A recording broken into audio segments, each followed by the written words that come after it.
वित्त मंत्री निर्मला सीतारमण सोमवार को देश का आम बजट पेश करेंगी।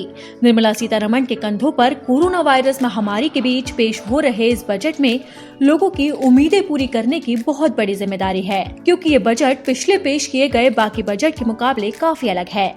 ऐसे में आम जनता सरकार से कई उम्मीदें लगाए बैठी है। वहीं आम जनता के साथ साथ बैंकिंग सेक्टर के लोगों ने भी टैक्स में छूट की मांग की है।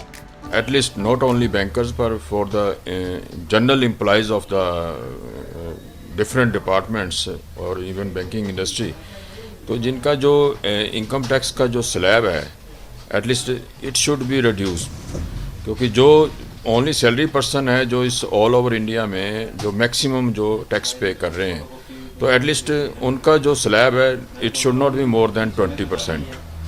20% से ज़्यादा कोई भी स्लैब नहीं होना चाहिए। 30% का जो स्लैब आपने गवर्नमेंट ने रखा है तो at least it should be only applicable for the corporate sector. अब सरकार टैक्स में छूट देती है या नहीं, ये तो आने वाला वक्त बताएगा।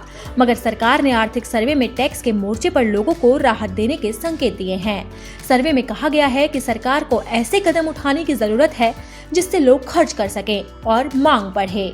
इससे संकेत मिल रहे हैं कि सरकार टैक्स के मोर्चे पर कुछ राहत दे सकती है। आपको बता दें कि साल 2020-21 के टैक्स स्लैब के मुताबिक अगर किसी की आमदनी 2.5 लाख तक है तो उसे किसी प्रकार का टैक्स भुगतान करने की जरूरत नहीं है। वहीं अगर किसी व्यक्ति की आय 5 लाख तक है तो उसे इस कमाई पर 5% तक टैक्स पे करना होगा, यानी उसे 12,500 रुपए का भुगतान करना होगा। वहीं 5 लाख से 7.5 लाख तक की आय पर 10% के हिसाब से टैक्स देना होगा, यानी कुल 25,000 रुपए उसे टैक्स के रूप में देने होंगे। वहीं अगर किसी की आय 7.5 लाख से 10 लाख तक है तो उसे इस इनकम पर 15% टैक्स का भुगतान करना होगा, यानी 37,500 रुपए उसे सरकार को देने होंगे।